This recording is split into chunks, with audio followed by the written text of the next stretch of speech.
The worst floods in a decade in Nigeria have raised concerns of an impending food crisis, with crops, vegetables and tubers submerged underwater across the country. Today, the Federal Minister of Agriculture. Responding to questions after the weekly meeting of the Federal Executive Council, the Minister of Agriculture assures the public that the country has enough food stockpiled in silos. Mr. President has specifically directed that we do everything humanly possible to make sure there is no food shortage in the country, and I can tell you there will not be any food shortage. Between the Federal Minister of Agriculture and Rural Development, the Central Bank, and other private investors in agri, there's enough grains in the silos, in our own silos, in the CBN silos, that will cater for any eventualities. The minister also outlines government's plans to compensate farmers and improve farming in the country to forestall food shortage. The government always will have a plan of action or emergency response just like this. What can the government do? What can the government do also to compensate those that don't have insurance? Not really compensation, but assist, come to their aid.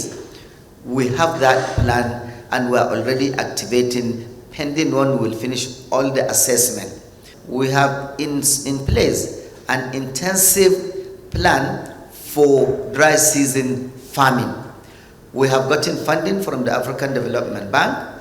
We have some money also in our own provision. And also, IFAD, they have also just donated, or grant, if you will, $5 million.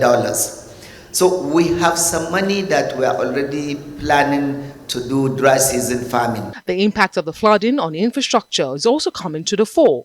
The Ministry of Works and Housing at the meeting got approval for the variation in contract for repairs of the East-West Road. Got approval for the variation order in respect of the repair works on the East-West Road project affected during the recent flooding occurrences in the Niger Delta.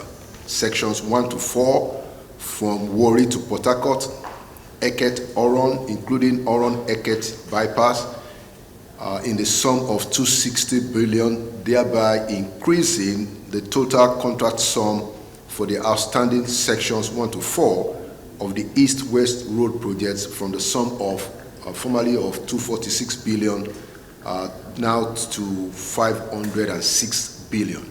And in order to contain any kind of outbreak of bird flu, the Council also approved the revised Comprehensive Emergency Preparedness and Response Plan for the disease in Nigeria.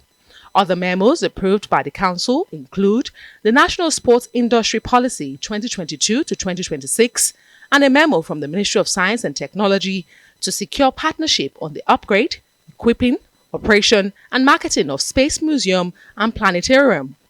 Vice President Professor Yemi Osinbajo presided over the weekly hybrid meeting in the absence of President Muhammadu Buhari, who left the country on Monday on a medical trip to London.